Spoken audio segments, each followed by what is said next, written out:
Mort de Christophe, qui est sa dernière compagne Bénédicte Lacapria. Pendant 2 ans, Bénédicte Lacapria a été celle à qui Christophe a ouvert sa porte et son cœur. Alors que le décès du musicien survenait le 16 avril 2020, la quinquagénaire s'est confiée sur leur romance dans les pages de son livre, Christophe intime. Elle a été le dernier amour de Christophe. Pendant 2 ans, celle à qui le monde du show-business était totalement inconnu croisait la route du musicien décédé des suites de la Covid-19 le 16 avril 2020. En 2018, Matteo, le fils de Bénédicte Lacapria, travaillait sur un projet cinématographique avec l'artiste. Après avoir montré une photo de sa mère à Christophe, ce dernier, intrigué par Bénédicte, l'invite, elle et son fils, au concert qu'il donnait à la Philharmonie. Le jour J, l'extraterrestre de la chanson française aperçoit cette dernière et lui demande de s'asseoir à ses côtés. De cet échange naîtra une idylle.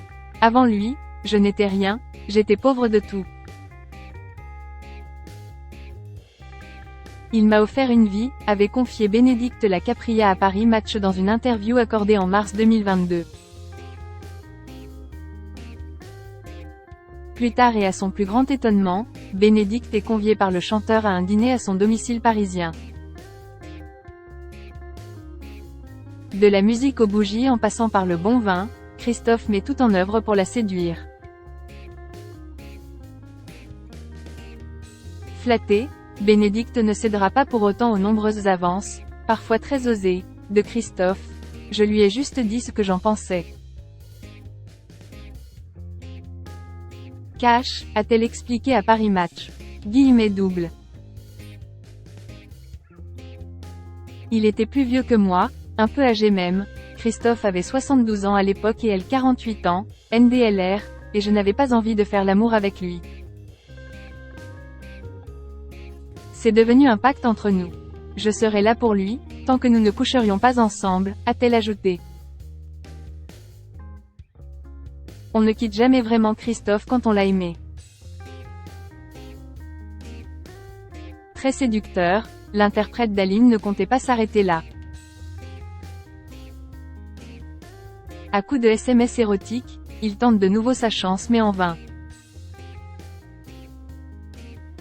Christophe était un séducteur immense qui a eu jusqu'à 9 femmes au même moment, certaines sont restées près de lui, d'autres ont disparu.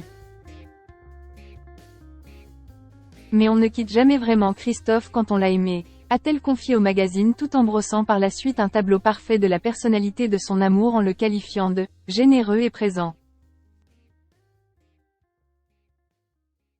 Pour rendre hommage à l'artiste décédé des suites de la Covid-19 le 16 avril 2020, Bénédicte Lacapria a tenu à poursuivre une œuvre qu'il n'avait pas eu le temps de terminer. Son autobio, comme il avait décidé d'appeler le récit sur sa vie.